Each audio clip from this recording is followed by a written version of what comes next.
Howdy. Where are my Aggies? There we go. So there's this incredible thing in College Station, in particular at Texas A&M. You say howdy, everyone says it back, and the meeting starts. Let's try that again. Howdy. That's better. All right, very good. So I was going to talk about my favorite television show, which is called Love is Blind. Any Love is Blind fans out there? But then I learned that Ahava has a session today at 10:20 in 28 DE, and she said, don't steal my thunder. So instead, we're going to talk about brand. And we're going to talk about, does your brand really matter, okay? Now, the key to that, for me, is being intentional, right? Great brands don't just happen. They don't just fall out of the sky. And I'm going to talk to you about higher ed in that respect, where there's tons and tons of choices.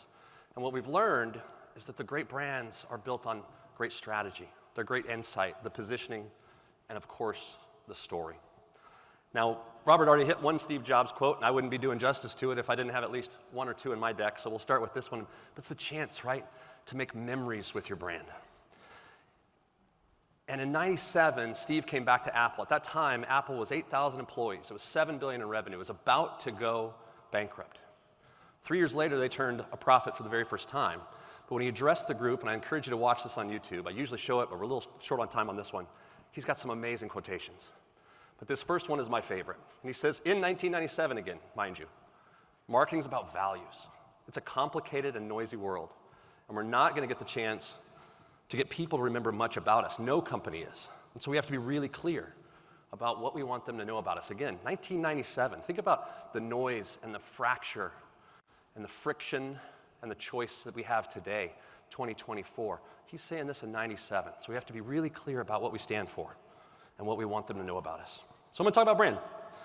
One of my favorites is Seth Godin. He says, just like it takes more than a cowboy hat to make a cowboy, it takes more than a logo or a tagline to make a brand. In fact, it's the set of expectations, right? Here's our definition. The memories, the stories, the relationships, the everything that allow consumer choice. He says, if there is no choice, there is no brand. And so I'm going to talk to you about higher ed today. And it's an interesting landscape right now. It's crowded. It's facing tons of change. For many, it's scrutinized. It's complicated to market. And for many, it's polarizing. It's losing trust. It's even viewed as a commodity. In fact, right now, there's 4,000 universities in America. 4,000. There's 49 colleges and universities where I come from at Purdue, previously to my time now here at Texas A&M, that offer a teaching degree. 49 choices. We're all telling you something about us. We want to break through. We want to be memorable. And we're spending tons to do that. It's an incredible arms race. And so if you're making that decision, if you're a high schooler on the north side of Indianapolis thinking, I'm going to be a teacher, and I got 49 choices in the state of Indiana alone, I mean, how do you make that decision, right? It's like picking out yogurt in a French grocery store, right? And the interesting challenge that I have at Texas A&M now is this beautiful adage that welcomes you every time you walk out of our Texas A&M hotel. It's the idea, it's the mystique, it's the mystere of this idea, if you don't come and be part of us, you're not going to get it. And in fact, we can't even explain it to you. 99% of the people agree with me, I think, down at A&M that says this is bad marketing, especially if you want a national reputation and be part of the national conversation, because they're not all going to come, right? And we validated this recently with some great research. We asked the American public their impressions of Texas A&M University, and they gave us 5 most common words. They're really flattering words. The number 1 is football. Number 2 is none or nothing. How about that for your brand? None or nothing. Number 3, Aggies. Number 4, sports. Number 5, agriculture, okay? And in fact, 40% of America has never heard about us, or they have no opinion about us. So an incredible marketing challenge for us to take on with this iconic, beautiful brand.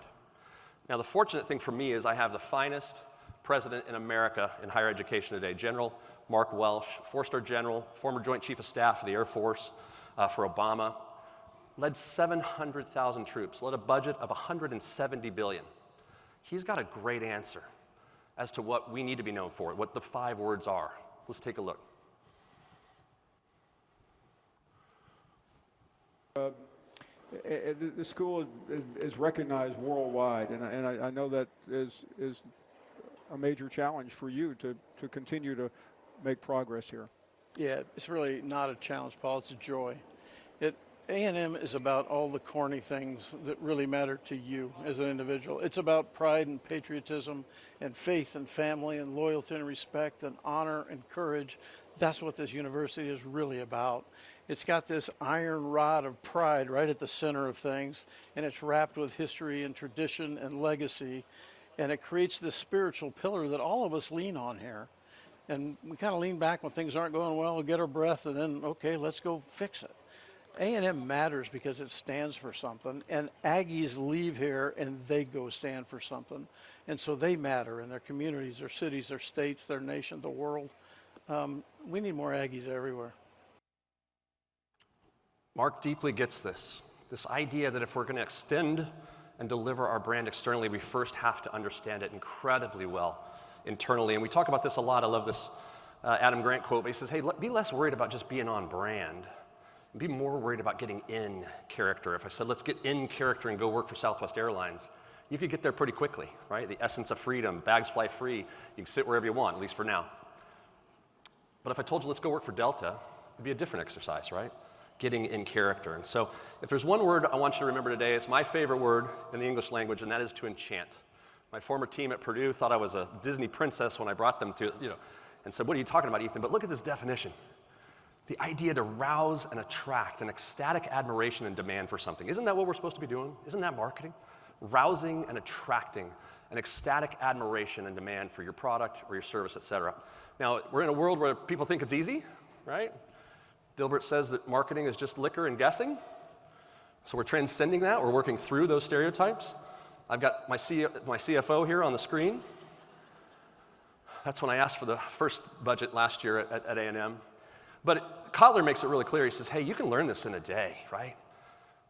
But it'll take you a lifetime to master. And we've been talking about marketing here, and you're right. Marketing, no one's going to know about the product if we don't have it, right? But if we don't build a brand, no one's going to give a shit. So we're going to talk about 4 principles that make your brand matter. Robert used the word unremarkable. Remarkable is an amazing word, too. Worthy of remark. Is your brand worthy of remark? Is it enchanting? So let's get into those. Number 1. Great brands stand for something, and they stand for someone. Patagonia, Nike. What's the safest car in the world? Volvo. I don't know if it is or not, right? But safety is in their DNA.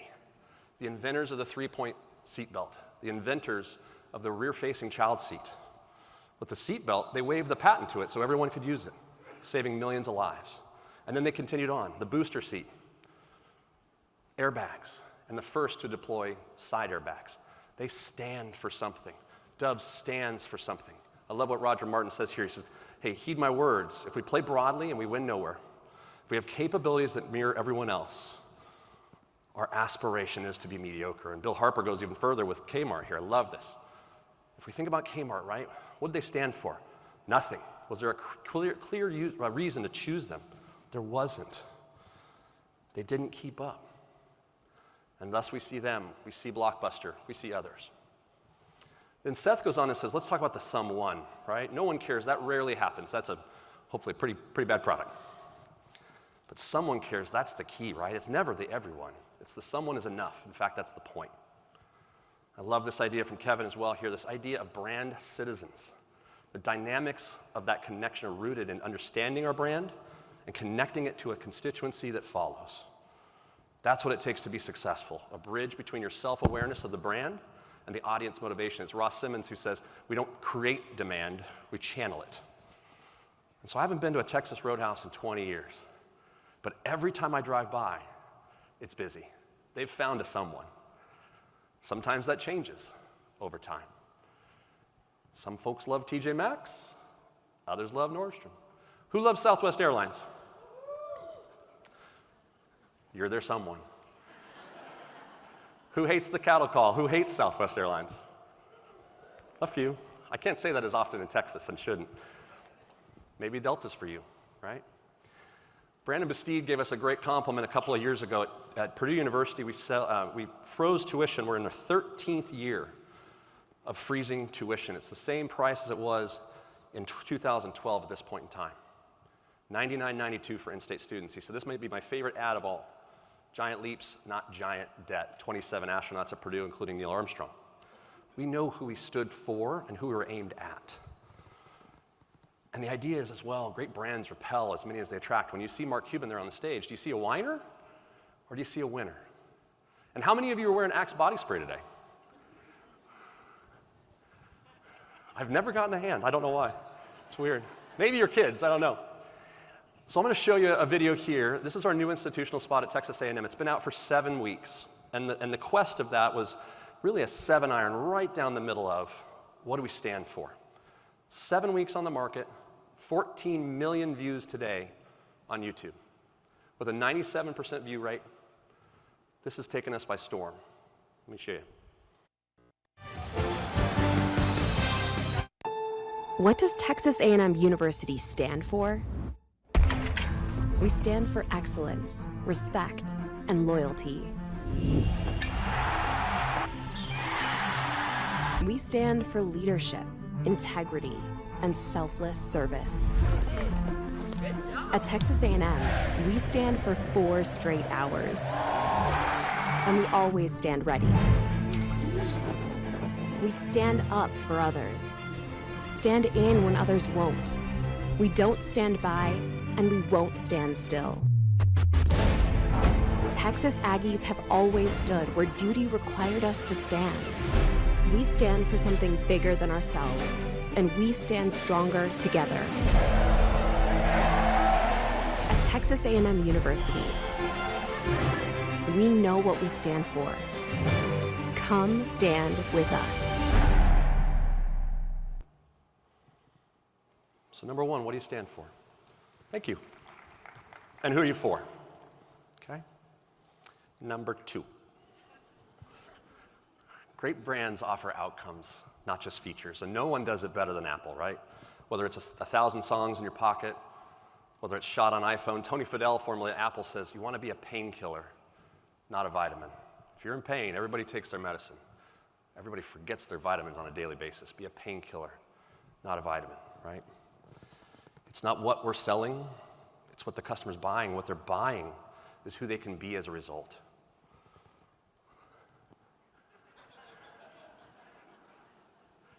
After last night out with these guys, I need some of this. Right? It's what it does for you. So remember, winning, right, is not having your product. It's not going to Texas A&M. It's the future that's possible thanks to having that product. What is this? It's a drill bit. It's a 1/4-inch drill bit, in fact.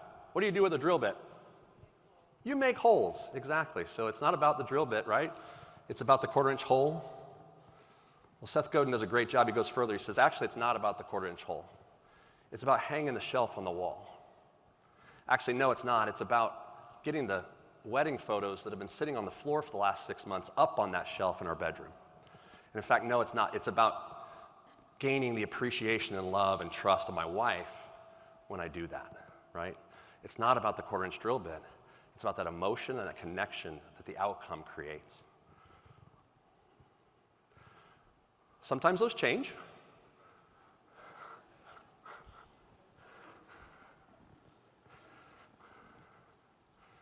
Sometimes they sell themselves.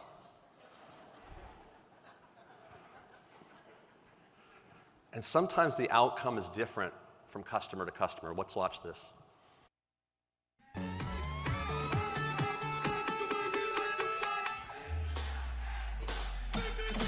Let's go.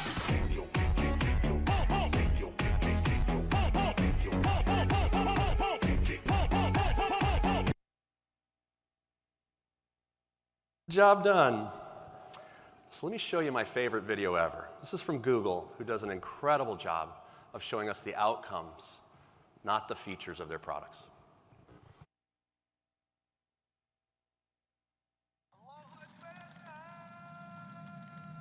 ये मैं ये यूसुफ लंगोटिया यार सी मेरा लाहौर में हमारे घर के सामने एक बड़ा बाग था उस बाग का गेट बाबा आदम के जमाने रोज शाम को हमने वहाँ पतंगे उड़ानी और उसके बाद जाके यूसुफ की दुकान से झजरिया चुरा के खानी झजरिया और मेरा साहब नमस्ते नमस्ते मेरी पोती मुंबई वाली और बेटे क्या हाल चाल है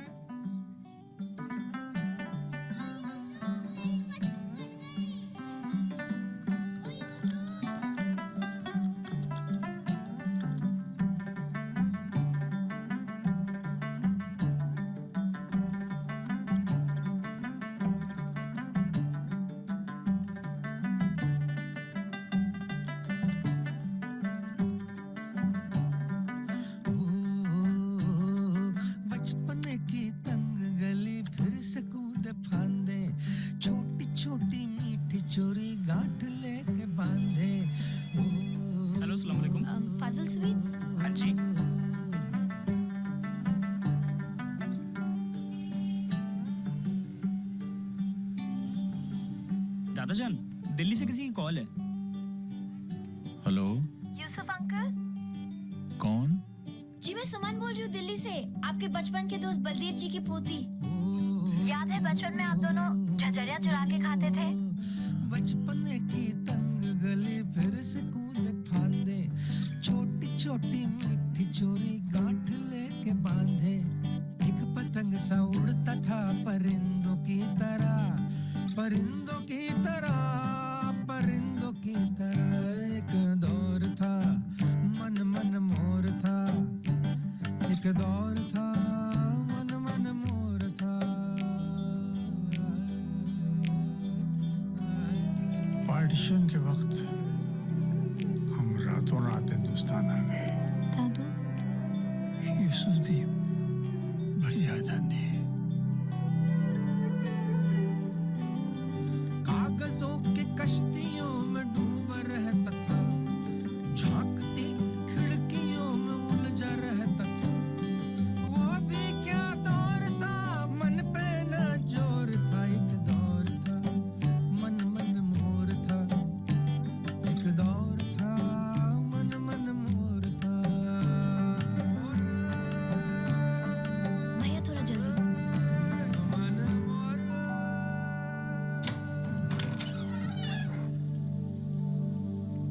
हाँ जी,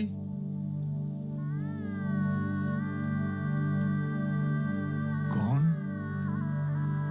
हैप्पी बर्थडे यारा।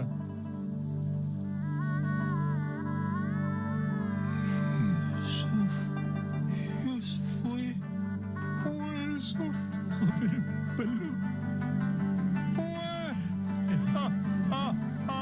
यूसुफ है यार।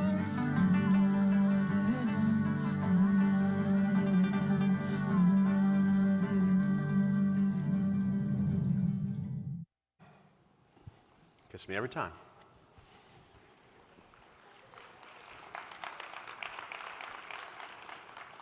So what outcome do you make possible with your product, your service, yourself? Number 3. Great brands realize it's about feelings and not just facts, right? The exhilaration of being that first one that gets the iPhone. The feeling that Lego emits. And those are a myriad of feelings, right? Whether it's envy, whether it's respect, maybe it's shame, fear, or nostalgia. That's sodium bicarbonate, right? That's salt. It's been out since 1889. It still has share leadership because it's not about salt. It's about the feeling I get when I think about my grandmother with Morton's on her stove as she made me homemade chicken fingers. Nostalgia, care, status, love.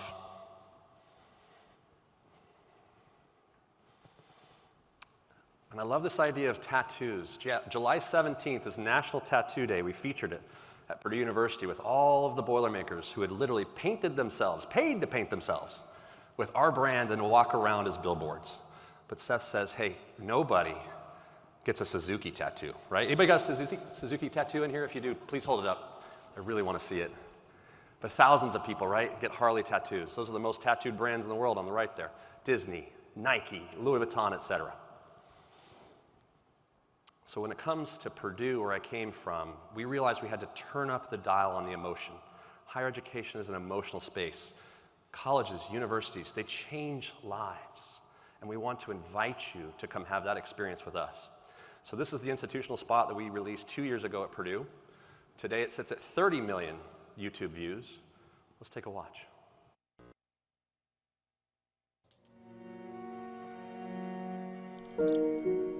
Dad, I wonder what I'm gonna do when I grow up. Whatever you can imagine. What do you see? I'm in high school, and I'm building robots. I'm sure you will. Then, when I graduate, I'll go to college, to Purdue, like you.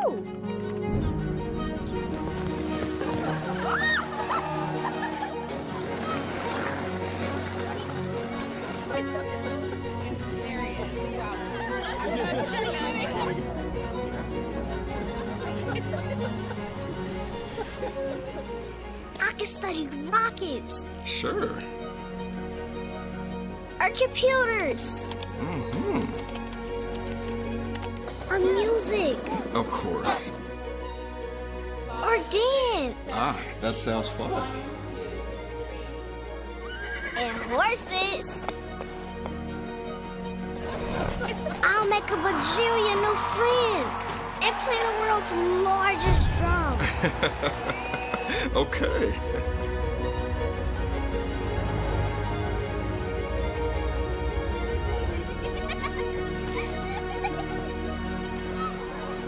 I have a question for you. What will you do if you don't get it the first try? I'll try again, and again, and again, and again, and again, and again, and again, And what will you do after that? whatever I want.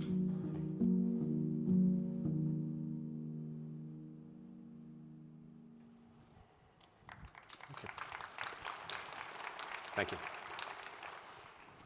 I'm glad to see this guy went to Indiana University. Made me pretty happy. So how are you harnessing feelings and not just facts, right? And whatever you do, how are you turning up the dial on that emotion and going for the heart? And then finally, number 4, this is our race car that'll be on the track at the NASCAR Championships on November 10th in Phoenix. Great brands take the opportunity to tell great stories, even in higher ed, okay? We get caught up, he says here, in the taglines and the color palettes and the hashtags and the elevator speeches. And he says, no, what you have to do is find an incredible story that's true to your institution and makes sense to your market. And young people are smart. They don't want to be marketed to. They want you to win their hearts and win their minds. And this is one of my very favorite, I know Robert was talking about SEO and all the little fractions of difference we can make, but Piyush Pandey at Khan a couple of years ago said this idea: if the story's not great and if the story's not human, no technology and marketing is going to save you. It won't today, no time in the future. And it's easier said than done.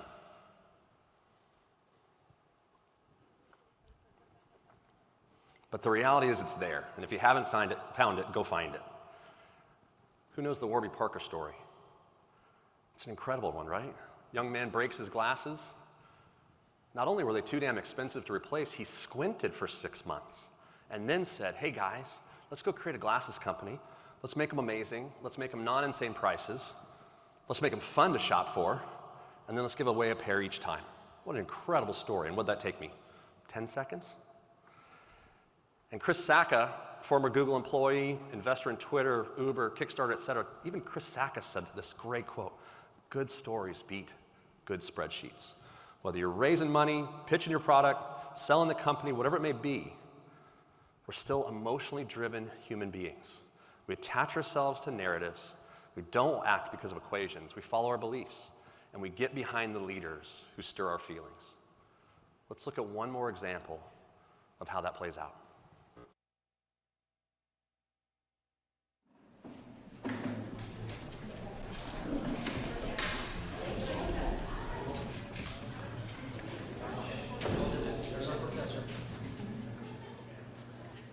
Hello, my name is Gwendid, and I'll be your professor today. And I will be talking about the brain. Hi. Hello, I'm your veterinarian today. You're kidding. Nope, I'm Dr. Brooklyn. See? Okay, doctor. Oh, here, let me see. Good morning, everyone. I'm your new coach. My name is Maddie. Nice to meet you. I had the most fantastic day in the office. You'll never believe what happened. We got that new business I wanted. Have you ever seen him fly? Have you seen him what? Fly? No. My cat can fly. Okay. The dog's brain can't think as much as the human's brain because there's no high school for the dog.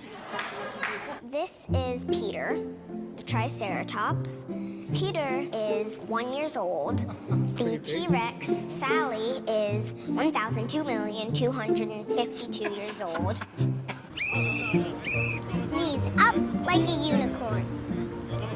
Higher, higher. I've been to New York, Transylvania, Pennsylvania. We can think and do lots of stuff with our brain. Now, does anybody know how big the brain is? Anybody? Sophia. It is medium. Medium. Very good. Knees up like a unicorn. So what story and stories are you telling? Okay? 4 principles. Whew, we got through them. In the end, for us at A&M, we're thinking about standing for something and for someone. We're thinking about those outcomes. We're thinking about the feelings. And we're working to build an engine that tells incredible stories. In the end, whoop, go back one. We're starting to get it. Thank you. Gig 'em.